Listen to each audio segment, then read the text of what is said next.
Bismillahirrahmanirrahim. Həzrət Peyğəmbər sallallahu aleyh insanın yemək yeməsi barəsində gözəl hədislərinin birində belə buyurur ki, Allah Taala yeməkdə 4 xüsusiyyət qoyub. Ümumiyyətlə 4 xüsusiyyət var ki, bu yemək yeməkdə cəmlənir.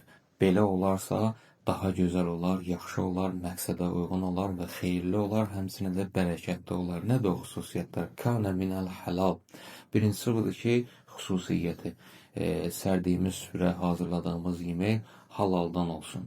İkincisi budur ki, insanlarla bir yerdə yeyilsin, ailə ilə bir yerdə yeyilsin, yəni tək oturulub yeyilməsin.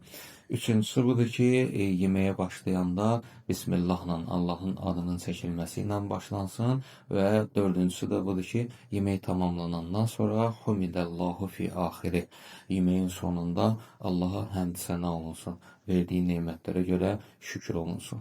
Bu, təbii ki, bizim cəmiyyətimiz tərəfindən, xalqımız tərəfindən tarix boyu riayət olunan məsələlərdən demək olar ki, biridir. Amma son zamanlarda biz baxıb görürük ki, bu adət-ənənələr bir çox yerlərdə unudulur gedir. Məsələn, yeməyə başlayarkən Bismillahın deyilməsi, sonunda Allaha həmd səna, şükürün deyilməsi, hətta insanların bir yerdə cəm şəkildə əyləşməmələri, yeməklərin, qidaların məsələn halallığına, haramlığına diqqət olunmaması çox mühüm məsələlərdəndir. Bu, özü qidanın, yeməyin, mədəniyyətinin bir hissəsidir ki, 4 dənə xüsusiyyəti var. Həzrət İbrahim Peyğəmbər heç zaman tək oturub yemək yeməzdi.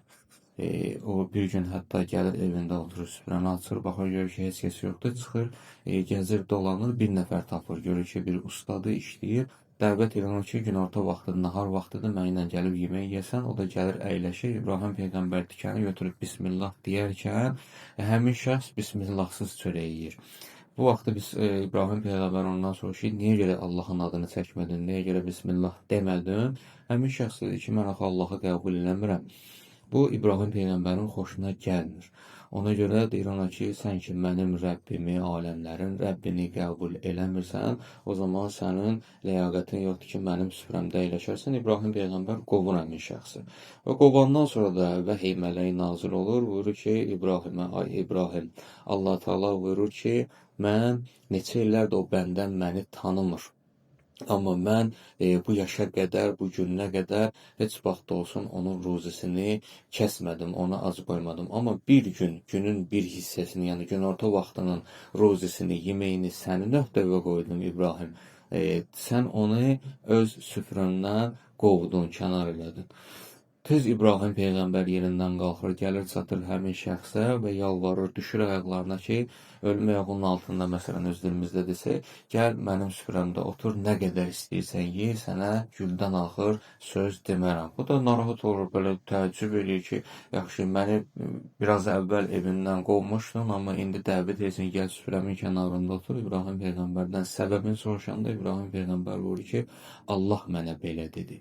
Ondan sonra həmin şəxs də kövrəlir, ürəyi yumşalır və Allahı da qəbul edir və gəlir, kəlmə şəhadətini də deyir, dini də qəbul edir, İbrahim Peyğəmbərin peyğəmbərliyinə də şəhadət verir və həmçinin də gəlir, İbrahim Peyğəmbərin süfrəsində əyləşir və bu hədisdən də, bu nəql olunan hədisdən də aldığımız nəticə budur ki, o yeməyin ki, xüsusiyyətlərindən biri cəm şəkildə yeyilməsidir. Ümumiyyətlə, dinimizin bir çox hallarda göstərişləri var ki, hətta ibadəti, namazı belə cəm şəkildə qılmaq təkid olunur. O cümlədən də yemək ki, insanlar bir-birlərinin dərdlərindən, sərlərindən xəbərdar olurlar və ən əsası insanlar bir-birlərinə yaxın olurlar və mehriban olurlar.